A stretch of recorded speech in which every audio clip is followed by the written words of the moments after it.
Great Barrier Reef is one of the most symbolic places in Australia, stretching with a length of 2,300 kilometers, covering almost two-thirds of the coastline of Queensland, and holds one of the largest biodiversity on the planet.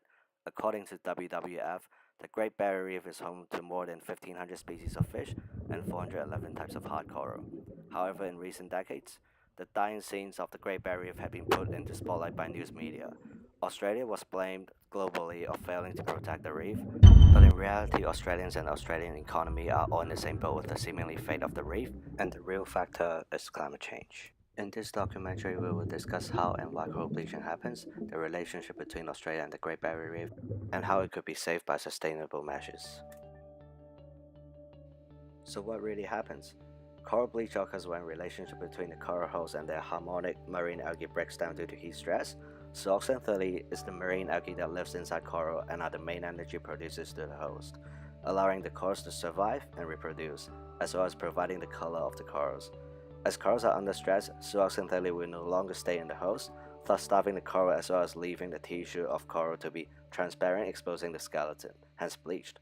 The following figure shows evidences of coral bleaching in the Great Barrier Reef, and it is believed that these events are happening too frequent that the reef is no longer able to recover.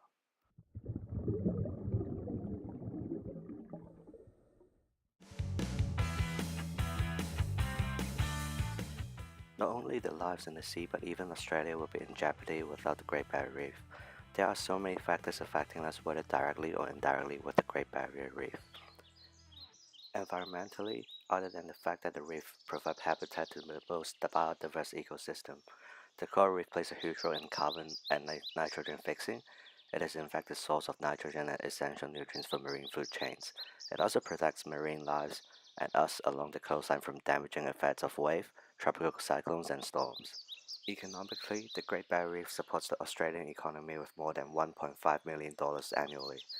The reef is a humongous asset and provides almost 69,000 jobs with over 90% of professional activities that people rely on to be able to live a comfortable life. Socially, the reef provides cultural and recreational activities for both locals and tourists, with their unique national parks and the breathtaking sceneries of the World Heritage, as well as numerous amounts of job opportunities. With the mentioned key factors and linkages as well as the indicators, a sustainability assessment can be designed with the goal to maintain the Great Barrier Reef for the current and future generations in regards of both the ecosystems as well as its asset value to us. My impression of the Australian effort in conservation was very positive by their multiple acts and legislations in the past on protecting Australia's originality. This issue caught my eye initially from a news article by Sydney Morning Herald mentioning that Australia was blamed by other countries on failing to protect the reef, but rebutted that climate change is happening at a global scale and Australia is trying their best. Australia had actually established legislation such as the Great Barrier Reef Marine Park Act in 1975, which established the management of marine parks, introducing zoning plans to reduce disturbance of the reef and prohibiting mining to reduce water pollution, as well as the Protection and Biodiversity Conservation Act back in 1999.